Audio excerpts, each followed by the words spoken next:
po nga istorya para sa atong nasod. Ang problema, sudlan usahay, well, di nato ning Cebu ni adto, long time ago, di na lang po pangan og tao kay baya taga diri ra ako, taga Danau akong kagikan. Di na lang ko panahon to sa akong amahan diri pa pag-ung abogado mo nang imo ganing usbon magkaguliyang yun, mag-away, hantod na lang maggubot o niya natarong og gamay. But I said in between na ay panahon nga nila Coring wala gay lihok nga gamay nga usbon changes in the Constitution. Ako para nako, even if they would duel ilang muabre ang Constitution, ayaw na lang ng economic kay labutsing na eh. Pero if they are going to a chacha, musuportar ko. Pero og buhi pa ko, ingnon gyud nako nga kaning provision para lang ni sa future. Kaning incumbent dili na ni makadagan. Kay mura may iyang naabtan. Og unsay iyang naabtan, 6 years, 1 term, kutob ra ta diha.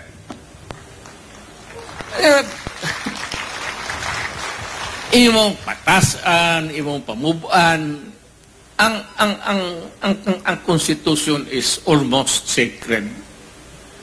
Mubitaw na nga, sagrado na. Ngunang kita, basig kani karong gabi una, kadanghanan Bisaya. Pero na yung mga kauban na akong ikas military, mga puro generals, retired, ang uban. Ngani uban kanako, ang uban ikas Manila ni lupad nga rin. Maminaw lang siguro o kung sa'y isulti. Okay man ako, walay problema. Ayaw lang suluha ang gobyerno. Sunda lang ang konstitusyon. Og mura na'y durar. If there is a time limit, stick to it. Don't.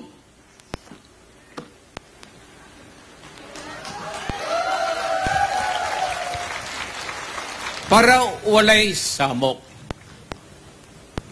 Di ko gusto, ako di naman ko gusto mag-apel-apel. Retired na ko. Pasalamat na lang ko sa Ginoo. Pas langit, kamo mga Cebuano nga nisuportar yun na ako. O tanang Pilipino.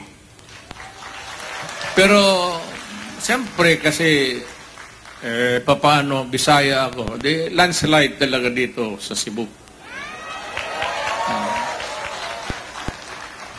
At, sana naman hindi kayo maghinakit. Nasa Cebu tayo, puro Bisaya. Pero magsalita naman ako ng Tagalog konti para masabihan din ng mga kababayan natin na bigyan na sila ng importansya. Yung mga Tagalog, pareho tayo, irrespective po, walay para sa ako, gikan pa akong pagka-presidente. Wala na ng Muslim, dili ko gusto anak.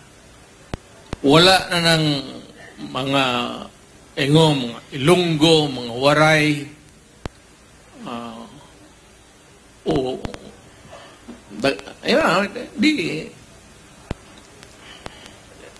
the usual epithets. Kuan ba? Storya.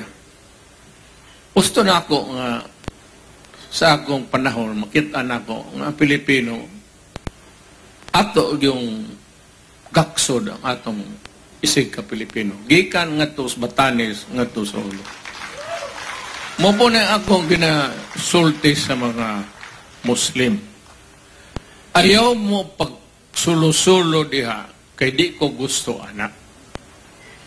Kanang moingon mo nga Muslim, don't give it that. Dabaw basig asa ko, ingno na ako sila. Only one. There's only one reason or one maybe element that could really fuse this nation as a one nation. Is wala tay tribo eh.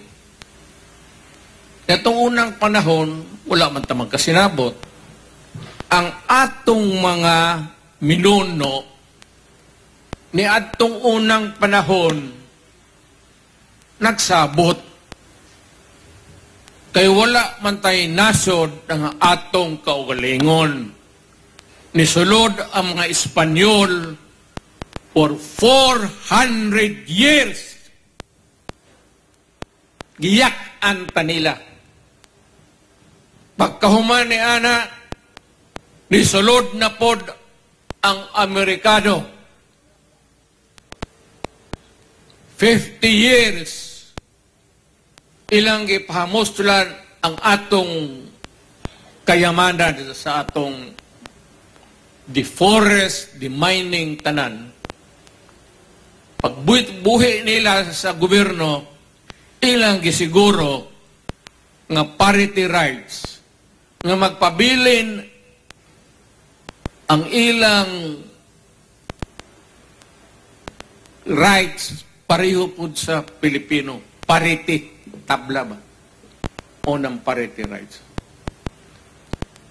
Sakit man sa buot, maghisgot ni Ana, pero naman tayo mahimo. That's past. I hope that kaning atong nasod, kaning atong mga anak, o anak sa atong mga anak, will learn the history well, and maybe di yun ta pasakop o banyaga kailanman. Never again. Magpakamatay, tag magpakamatay, ambak tag asa ta ambak, dili ta mo sugot nga nailaing tao, mga labidag yung banyaga, nga mo'y maghari-hari sa atong yutang na tauhan. Pilipino ra gyud na, timan-in ninyo, muna'y ipasa ninyo sa inyong mga anak. Nga ayaw gyud mong sugot nga ang Pilipino second lang. Diri sa Pilipinas, first gyud mo. Dili na pwede ng niaging mga Espanyol, Amerikano, nga naa sila'y special nga dili pareho sa usa ka Pilipino nga naa sa nagpuyo diha sa daplin sa dagat ug naa diha sa suba nagpayag-payag siyang kapobrehon. Dili gyud na mahimo. Dili po nato matagaan. Ginusto mo kuman. Diba na anong presidente? Ginusto kuman na lahat tayo mag-angat. Ang problema talaga ang economy. And I cannot blame Marcos.